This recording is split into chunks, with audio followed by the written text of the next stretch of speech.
25 साल पुरानी बात है। 1998 में राजस्थान के जोधपुर में हम साथ साथ हैं फिल्म की शूटिंग चल रही थी। 1 और 2 अक्टूबर की रात को इस घने जंगल में अचानक एक बिना छत वाली जीप रुकती है। इसमें हम साथ साथ हैं मूवी के एक्टर्स मौजूद हैं। ड्राइवर सीट पर सलमान खान, साइड में सैफ अली खान, पीछे वाली सीट पे तीनों एक्ट्रेसेस तब्बू, सोनाली बेंद्रे और नीलम कोठारी। कथित आरोप है कि सलमान खान ने जोधपुर के कंकाणी गाँव के इस जंगल में 2 ब्लैक बक्स यानी कि काले हिरणों का शिकार किया और इसका परिणाम ये हुआ कि जीवन का टारगेट क्या है तुम्हारे? लक्ष्य तो सर सलमान खान मारना जी, और कोई लक्ष्य नहीं है। आज 3D एनिमेशन की मदद से समझो कि जो सलमान खान 5 साल पहले ब्लैक बक पोचिंग केस की सफाई कुछ ऐसे देते थे। अब मैं चाहता हूं कि आज जनता के सामने एक बार ये बताएं कि आखिर किस्सा क्या था, हुआ। इस केस को लड़ेंगे मेरिट पर कोर्ट में और जीतेंगे कोर्ट में, क्योंकि सर केस ही नहीं है।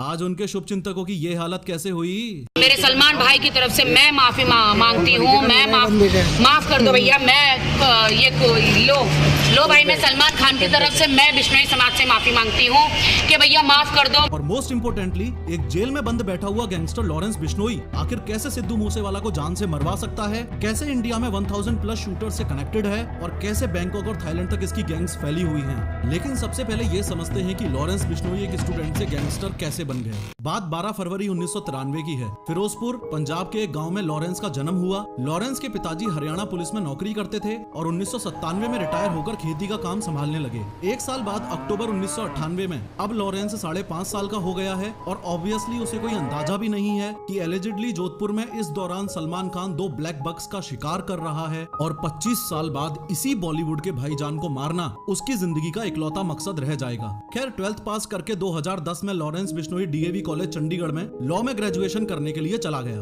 रिपोर्ट्स ये भी कहती हैं कि 10वीं में लॉरेंस बिश्नोई एक लड़की को काफी पसंद करता था और 12th पास करते करते ये एक रिलेशनशिप में आ चुके थे। डीएवी कॉलेज चंडीगढ़ में लॉरेंस बिश्नोई ने अकेले नहीं बल्कि अपनी गर्लफ्रेंड के साथ ही एडमिशन लिया था आगे की पढ़ाई के लिए। कॉलेज में काफी पॉपुलर होने की वजह से लॉरेंस ने स्टूडेंट सिलेक्शन में खड़ा होने का डिसीजन लिया और अपनी party student organisation of Punjab university यानी सोपू बनाई। इलेक्शन के दौरान लॉरेंस की मुलाकात हुई गोल्डी ब्रार से। ये वही गोल्डी ब्रार है जिसने सिद्धू मूसेवाला को मारने की जिम्मेदारी ली थी और पुलिस के अनुसार फिलहाल कनाडा में बैठे बैठे ही इंडिया में अपनी गैंग्स रन करता है। खैर काफी मेहनत के बाद भी लॉरेंस बिश्नोई ये इलेक्शंस हार गया और चूंकि अपोजिशन पार्टीज के बंदों के साथ उसकी दुश्मनी चलती ही रहती थी इसलिए उसने एक गन खरीद ली।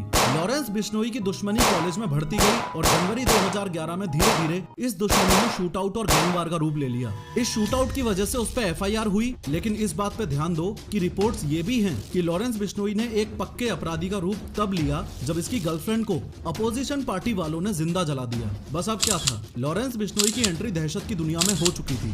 बदला लेने के लिए उसने अपने कनेक्शंस बढ़ाने शुरू कर दिए। जाने माने क्रिमिनल्स जैसे जग्गू भगवानपुरी और रॉकी फैजिल्का के साथ उसने हाथ मिला लिया। वो कांड करता, पकड़ा जाता, जेल जाता और कनेक्शंस की मदद से छूट जाता। ये होता रहा, लेकिन एक दिन राजस्थान पुलिस के साथ शूट आउट में उसे धर दबोचा गया और जयपुर में स्थित जवाहर सर्किल पुलिस थाने में बंद कर दिया गया। तब से लेके आज तक लॉरेंस बिश्नोई का अलग अलग जेलों में ट्रांसफर किया जाता रहा है, लेकिन है वो पुलिस की गिरफ्त में ही। अब इससे पहले आगे बढ़ के हम ये समझें कि लॉरेंस बिश्नोई जेल में बैठे बैठे सलमान खान को मारने की प्लानिंग कैसे कर रहा है। ज्यादा जरूरी ये समझना है कि सलमान खान की जान लेने के लिए वो इतना कमिटेड क्यों है। देखो लॉरेंस बिश्नोई, इसके सरनेम पे फोकस करो। बिश्नोई, 20 9। जी हाँ, ये बिश्नोई कम्युनिटी 20 और 9 यानी 29 नियम को फॉलो करती है। मान्यता यही है कि असली बिश्नोई वो ही है जो इन 29 रूल्स को फॉलो करता हो। इन 29 रूल्स में से कुछ रूल्स ये भी हैं कि दारू नहीं पीनी है, अमावस्या को व्रत रखना है, नीले कलर के कपड़े नहीं पहनने हैं, सुबह सूर्योदय होते ही नहाना है एंड मोस्ट इम्पोर्टेंटली जानवरों और पर्यावरण को सुरक्षित रखना है। इस 5वें पॉइंट की इंपोर्टेंस आप इस इमेज की मदद से भी समझो। एक बिश्नोई महिला एक हिरण को स्तनपान करवा रही है। ये ब्लैक बक्स आपके और मेरे लिए एनिमल्स हो सकते हैं, लेकिन बिश्नोई समाज के लिए पालतू और पूज्यनीय हैं। लोग इस बात के लिए बिश्नोइयों को प्रेज भी करते हैं। जब दुनिया को ग्लोबल वार्मिंग का ग मालूम नहीं था, सदियों से ये मेरा वैष्णवी समाज के लोगों ने पर्यावरण की रक्षा के लिए बलिदान दिए ये कम्युनिटी ब्लैक बक्स को बच्चों की तरह पालती है और दुखद तौर पर ऐसा कथित आरोप है कि सलमान खान ने इनके बच्चों का यानी काले हिरणों का शिकार किया है। बट वेट, क्या सलमान खान ने सच में शिकार किया था? चलो ब्लैक बक पोचिंग केस में आपको विटनेस साइड की स्टोरी दिखाता हूँ। बात राजस्थान के जोधपुर में कंकाणी गांव में 25 साल पहले 1998 में 1 और 2 अक्टूबर की मध्य रात्रि की है। छोगाराम जी को अचानक 2 गोलियां चलने की आवाज आती है। आज चांदनी रात है। मेरे को ठीक है। आपने सबको कोर्ट में पहचाना? लाइट में देखा था आपने? हाँ, लाइट में देखा।